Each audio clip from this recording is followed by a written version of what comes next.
these books have been responsible for millions and millions of pounds of products and service sales, not book sales. He's the UK's leading mergers and acquisitions educator, having bought 48 businesses during the pandemic.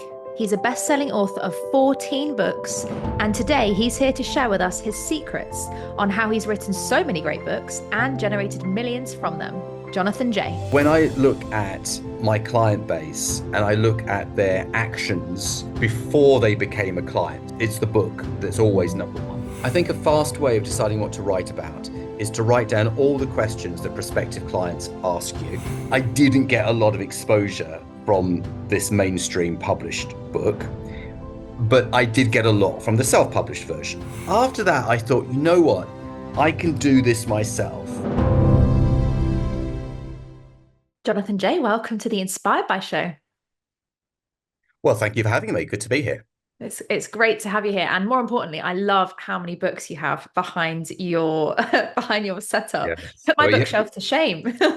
Well, you can't see the other rooms, so it's the same next door as well.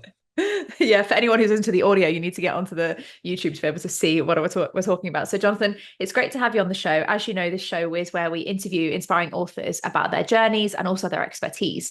Now, we are going to talk about your books. You have been one of the few authors we've had on the show with as many books published as you have, which I'm dying to ask you about. But what I'd love to start with, first of all, is talk a little bit about your background. You're obviously known for running what's called Dealmakers. So talk to me about what is a deal maker and where did this kind of concept come from? Sure. So 25 years ago, I first sold a business, which was a publishing business.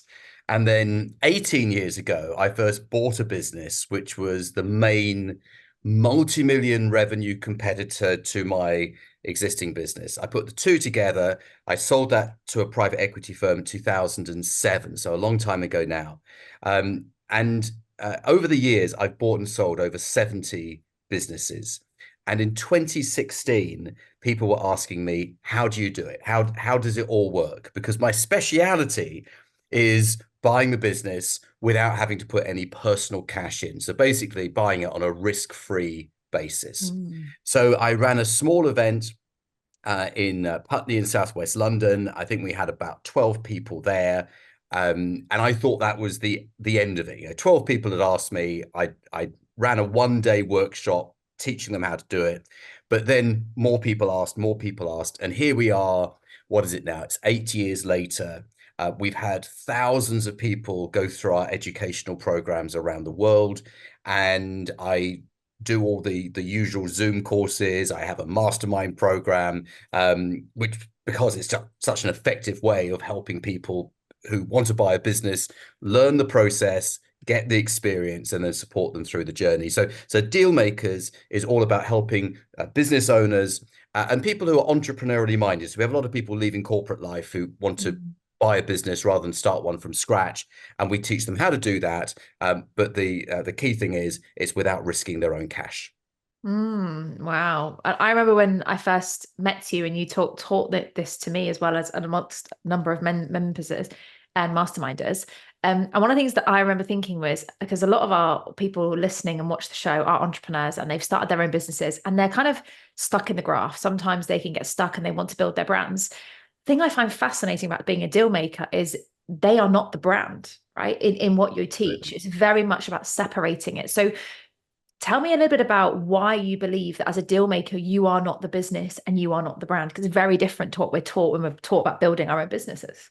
Yes. Well, when you're taught about building a business, you're taught about operating the business, aren't you? You're taught about sales and marketing. You're taught about procedures and processes.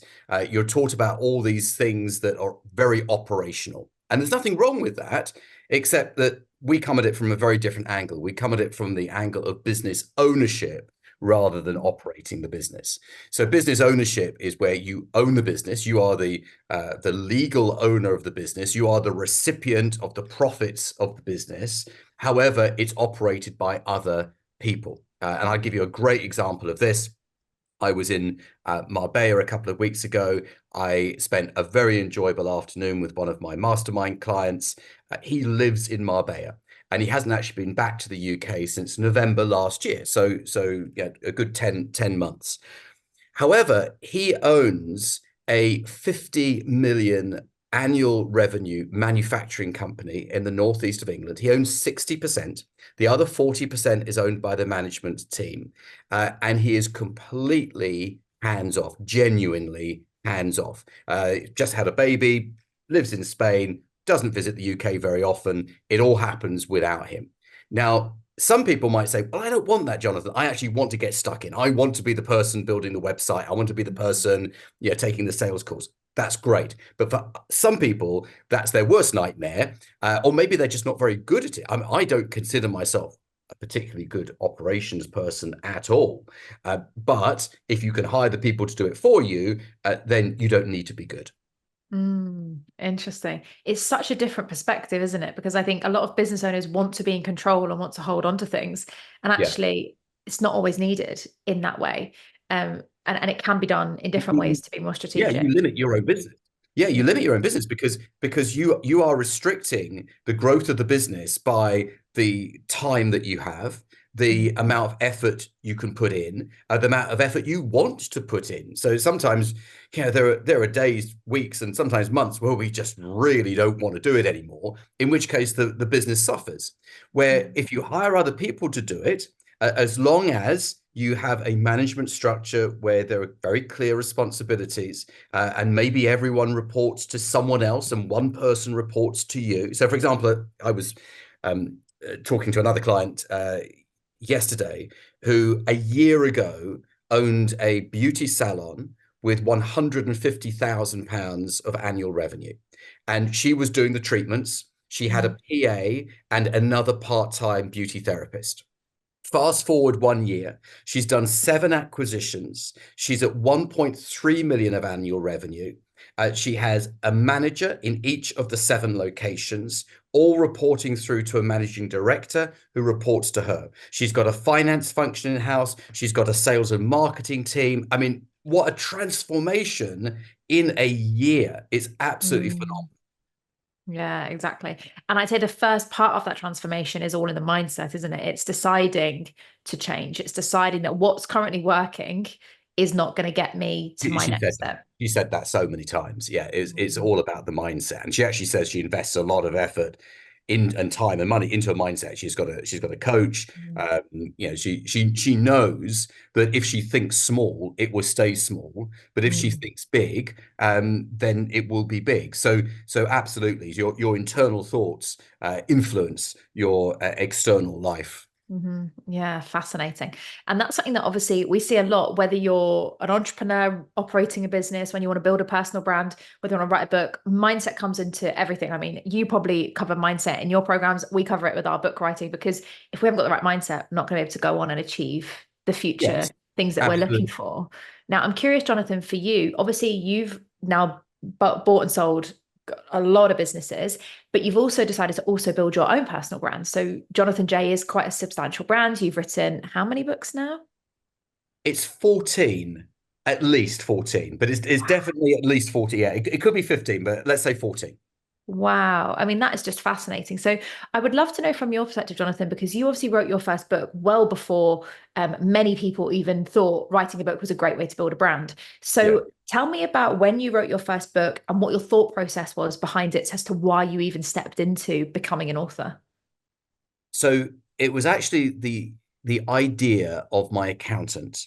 He said, Jonathan, you should write a book because I think people would be interested in what you've been doing. And the bit that I think made it interesting was that a couple of years earlier, I was so broke. It was, my car had been, my flat was about to be repossessed. I sold my car, but still had finance to pay on a car that I no longer had. Credit cards were maxed out.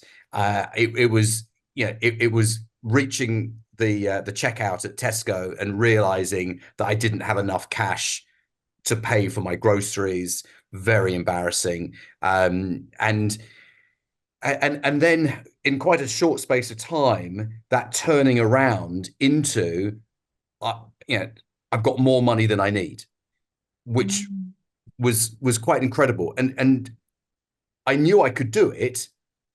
I couldn't quite understand how to do it, but I knew I could do it. So my accountant at the time, Rob, said, write a book about this, write it all down because people will be interested in reading the story. Wow, fantastic. I hear that so much, Jonathan, where people have been told by someone else, you should write a book. I mean, it's the most common thing. People who go on to write books, it's actually, we don't dream it. It's someone else makes a suggestion for us. So Yes. what Yes. was your first book and how did you get into writing it and publishing it? Okay, so the first book was called Sack Your Boss.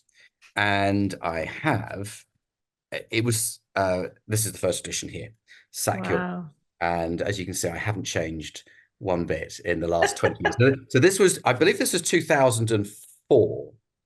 Wow. Yeah, first published 2004. So this is, so we're recording this in 2024. So this is 20 years old.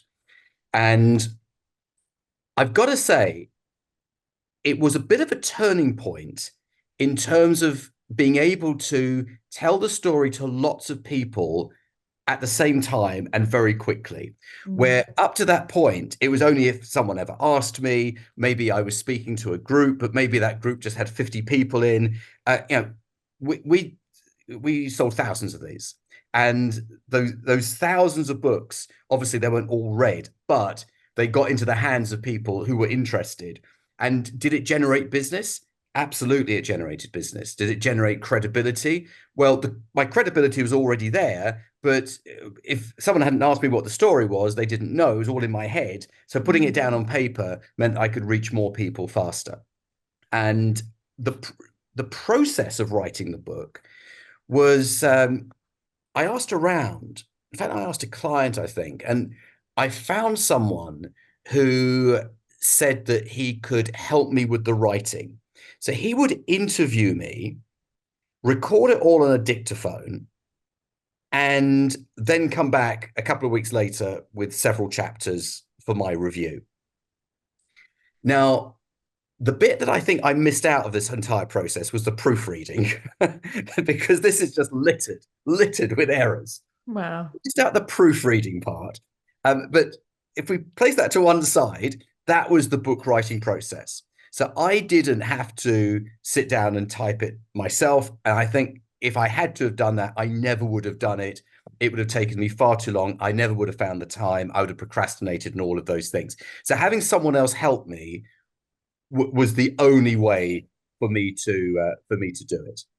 So that was the process.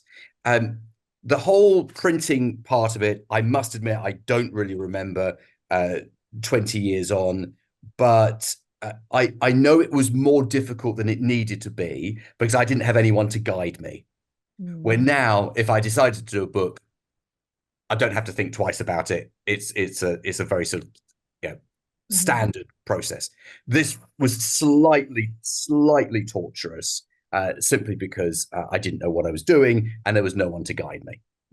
Yeah. As with big projects of any sort, right? I'm sure same way if somebody would try to buy a business and didn't have the training from you, they probably make some big mistakes on the journey. In the same way when people work with us on their books, so many people come to us and say, I wish I'd have found you guys to publish my first book because the Yes. results from their doing it on their own or another publisher versus us has just been very different. And Jonathan, from your perspective, obviously you've published 14 books. That first one was 20 years ago, which is incredible.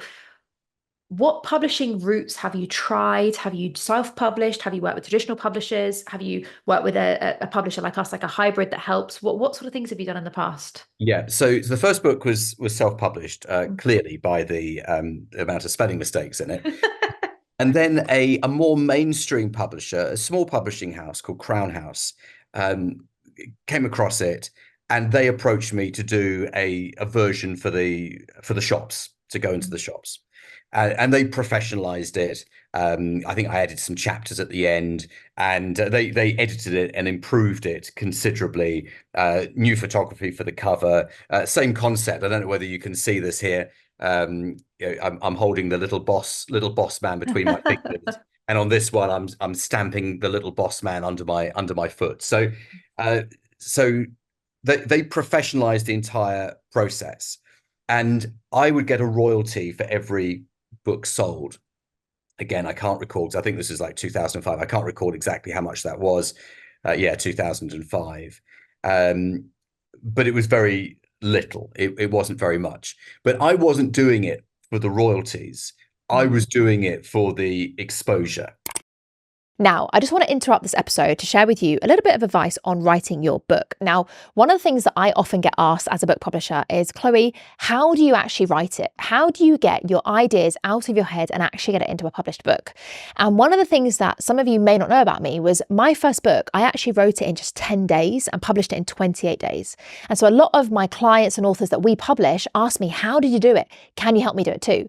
And so what I found myself doing was repeating my system to a lot of our clients. And for the first time ever, I've now released it in a book format. So it's known as Just Write the Damn Book. And in this book, you'll find out the exact system, the 6-step process that you can use to write your book, publish your book, and get it out into the hands of people that need it the most. In there, I'm going to share with you the book writing blueprint, which will help you get your ideas out of your head, get out of your own way, and write your book fast and easy so that you can ultimately get the results, grow your brand, and help people that need it the most. So if you want to learn how to write your own book, become a best-selling author and build your status, and ultimately just write the damn book, then get your hands on the book now. You'll find it in Amazon, Waterstone, Barnes & Noble, all of the usual bookstores, wherever else you get it. And it's also available on Audible, Kindle, paperback, and hardback. So grab your copy now, and it's time to just write your damn book. Now, as it happens, I didn't get a lot of exposure from this mainstream published book, but I did get a lot from the self-published version. Because the self-published version, I could promote to groups that I was speaking to. My company ran conferences, and we would have a stand outside with the books. And I couldn't do that with these. I suppose I could have bought them from the publisher, but it didn't really make financial sense. So that was actually my only brush with a mainstream publisher, because after that I thought, you know what, I can do this myself, and I can do it faster because their process just took forever. I can do it faster, and I can do it easier. I've got control over it. And the main reason for publishing a book after that first one was as a lead generator, was to find people who are interested in what I did. So then I started putting together books around the business that I owned at that time. And I would actually give the books away free of charge, because I was more interested in that person's name, address, and contact details, and the fact that they were identifying themselves as interested, than I was in £10. Yeah, I quite gladly pay them £10 for their contact details. So, just picking from the pile in front of me here, I had a business that did web design, and we did this book, Turn Your Website into a Sales Machine in Just 30 Days. Lovely cover on that one, actually. It's not a huge book. It's less than 100 pages, and that was a great way. We gave that away on Facebook, and we got thousands of leads from that. I started a business, a sort of consultancy business. I self-published this little book. This was even less pages, actually. This was like 68 pages. And this again produced, well, probably tens of thousands of leads. I tell you how I produced this one. I previously recorded 4 or 5 CDs on different aspects of sales and marketing. So maybe there was a CD on referrals, one on joint ventures, and I got the CDs transcribed, and this is effectively the transcript of the CDs. Fantastic. So again, very, very fast production. And I can't remember the unit cost of these, but it's just a few pence. And it was a wonderful way of building a mailing list of people interested in my consultancy services. Yeah, brilliant. It's music to my ears, Jonathan, because I would say that's one of the number one things I say to so many authors that come to us is, yes, they might have a passion to write a book, and yes, they want the exposure, but I always call it what's the business behind the book? What are Yes. you going to do to generate money from it? Because you and I both know, and we're very transparent here, books alone do not make a huge amount of money. And a No, lot of authors think they will. They'll think they'll get an advance. They think they're going to make all this money and they're going to be on TV. And that doesn't pay them well. Like you've described, as soon as you then connect it to your consulting business or any business, and you've just proved, whether it's a web development business, whether it's Dealmakers, whether it's another business, it doesn't matter what the topic is, the books can funnel you clients into your business.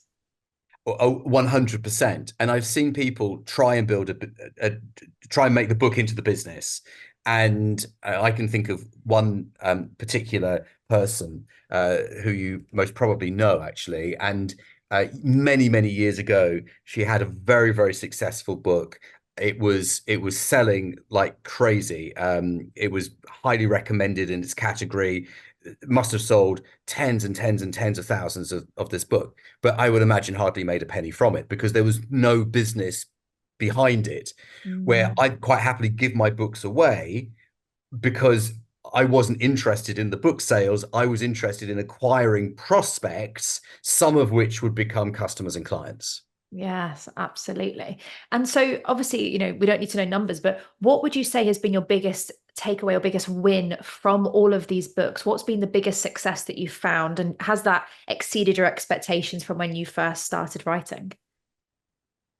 Well, it is quite hard to quantify it, but when I look at my client base and I look at their actions during the time before they became a client, so how they interacted with me, what they requested off of the website and so forth, it's the book that's always number one.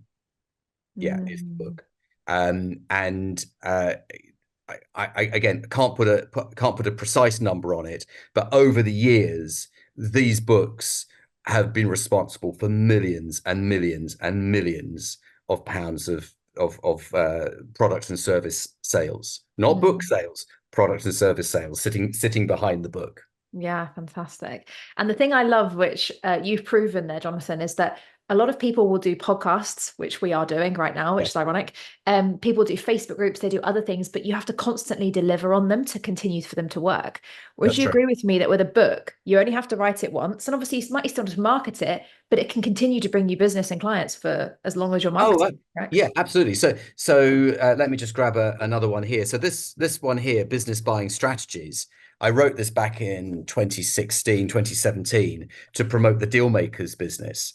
And it's gone through into like a second edition because I needed to reprint it. So I updated some of the content. But this is essentially the same book that I've been using for 7 or 8 years to promote the business. And it still does what it needs to do, just like it did 6-7 years ago. So absolutely, they are evergreen marketing materials. Yeah, absolutely. And so obviously, Jonathan, you've written and published 14 books to date. What would you say has been your biggest lesson on the journey, or maybe something you were unexpected by that you've learned? The biggest lesson is don't wait for something to be perfect.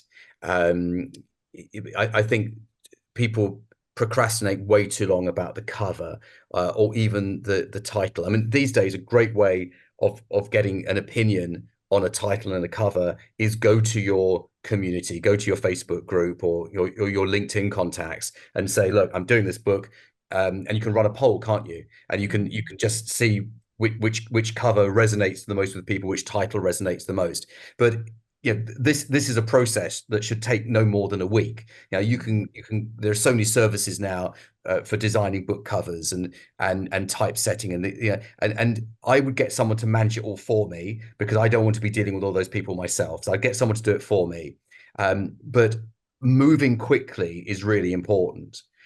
And the content of the book clearly is important, and clearly you want it to be the best content that you want it to be, but at some point you've got to push the button on it because you can be revising it and revising it and revising it. It doesn't actually improve it. If you're looking for perfection, you might never get there. And in any case, your idea of perfection is very different to someone else's idea of perfection. So good is good enough. So push the button and just do it. And you won't regret it, because as we've just said, it's an evergreen marketing tool. It has a value. I mean, you can put it onto Amazon.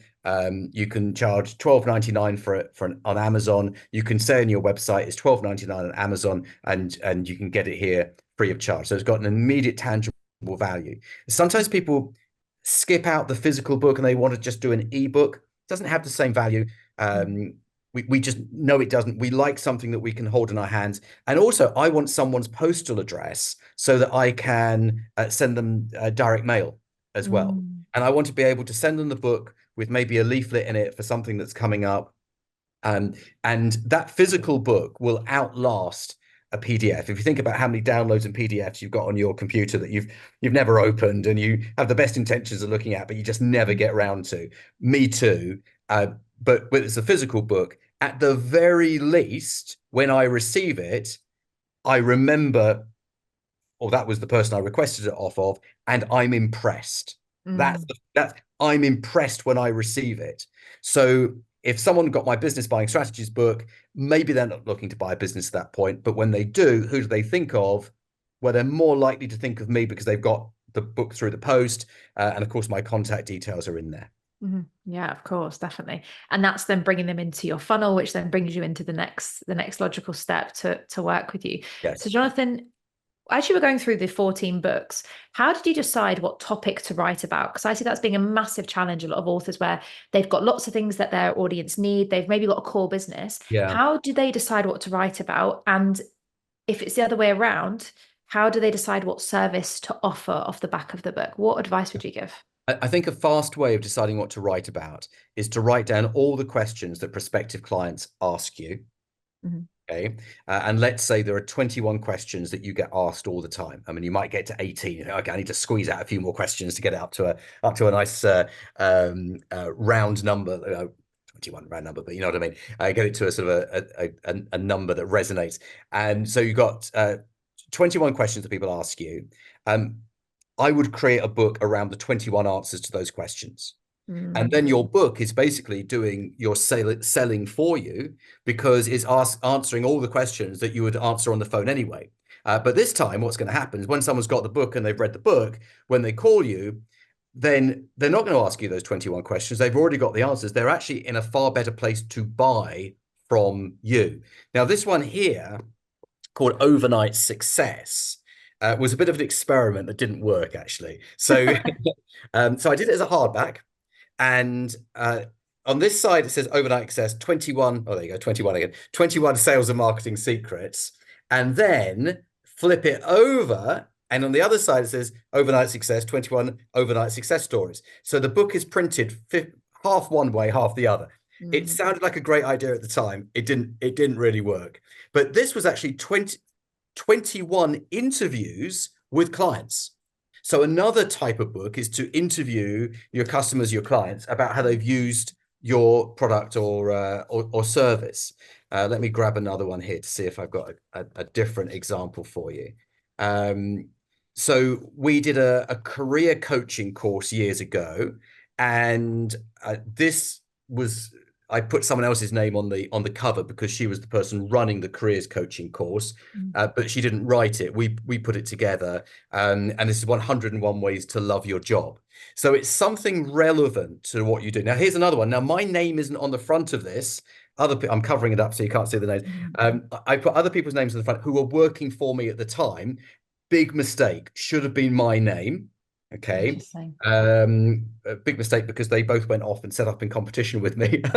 And you know what? They both claimed they'd written this book, and they hadn't. But this book, The 30-Minute Life Coach, was a great way of promoting the Coaching Academy business. This book's 25 years old.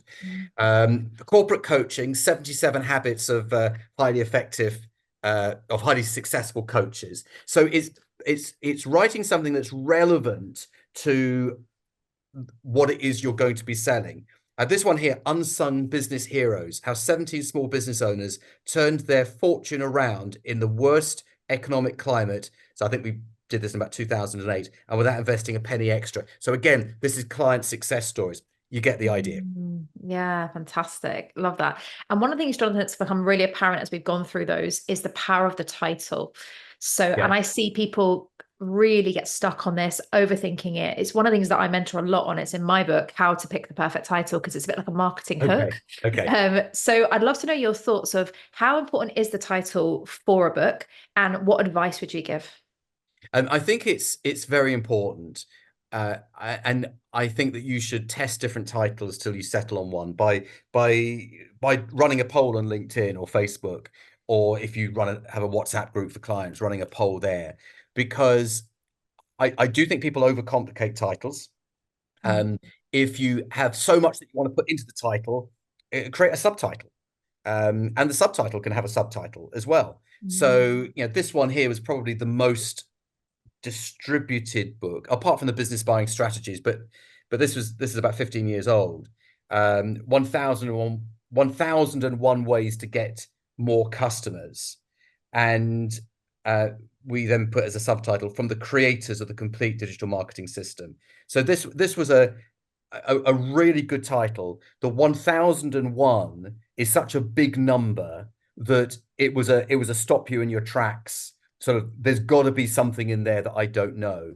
And we ran this on Facebook for a couple of years, and it was an incredible lead generator. But the title is very important, absolutely. Just like we judge what we're going to watch on Netflix by the title and whether it sort of captures our imagination, or whether it sounds good, the title of the book.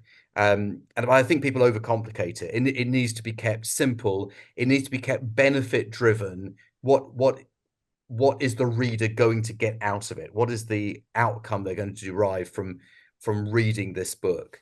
There's a lot of sort of cliched words that actually do work quite well, like secrets. This one here, marketing secrets for the small business owner.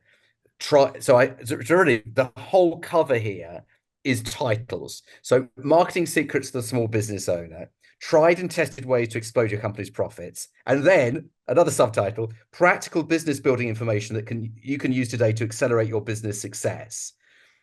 And then we did something quite different on the cover of this book. It said, listen to a personal message from Jonathan J. Call 0800. And there's a 24-hour free phone number where they could phone and listen to a recorded message from me.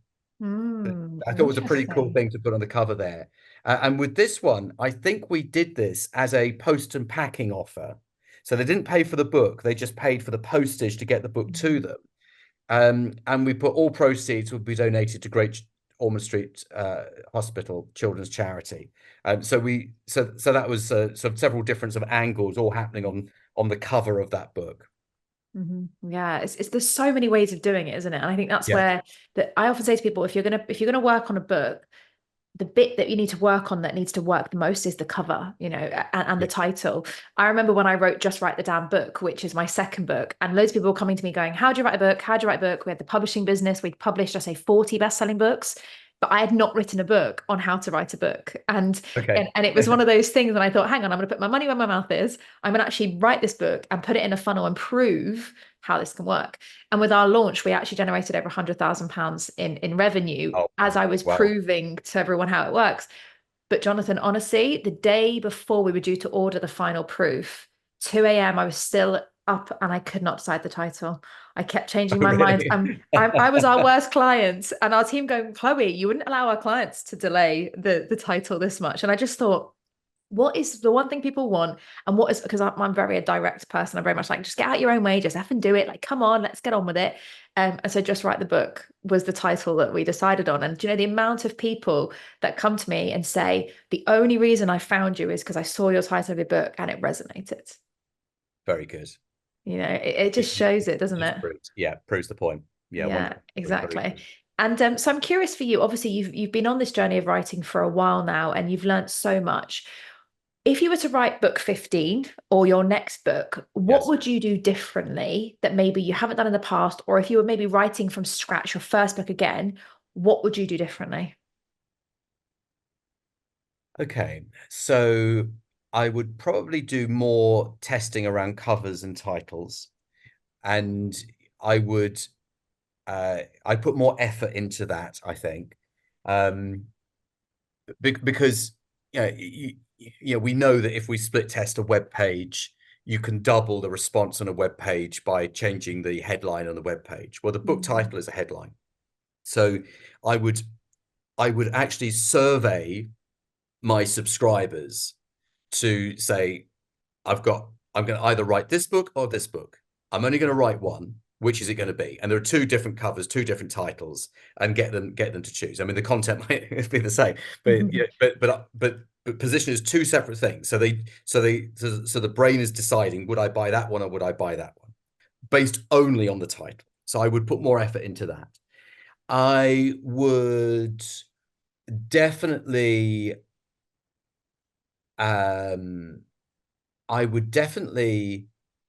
link the title of the book to the title of a product or a service.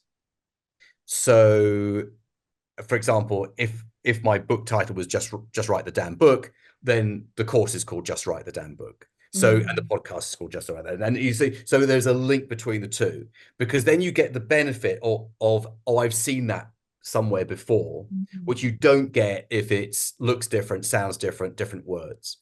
So I'm all for momentum and doing things quickly, but I probably plan for a little longer and then implement quickly.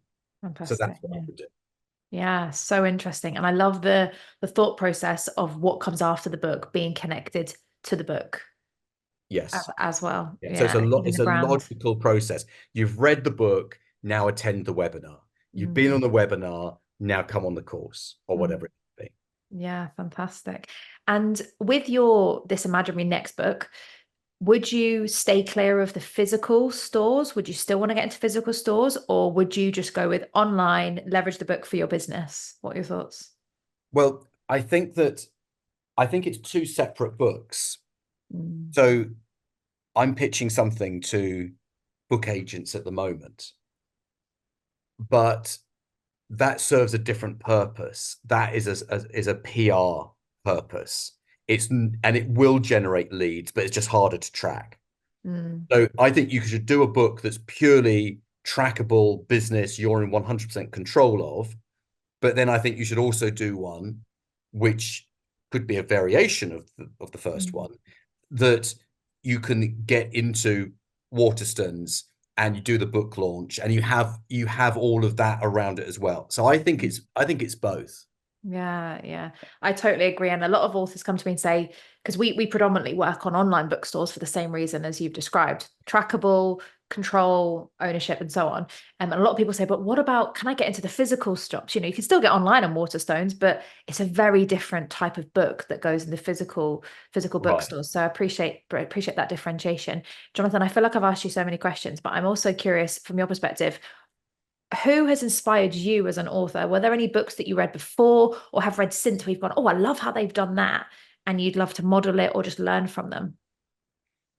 I love business biographies. So right now I'm reading one by John Caldwell, who was the Phones for You founder. And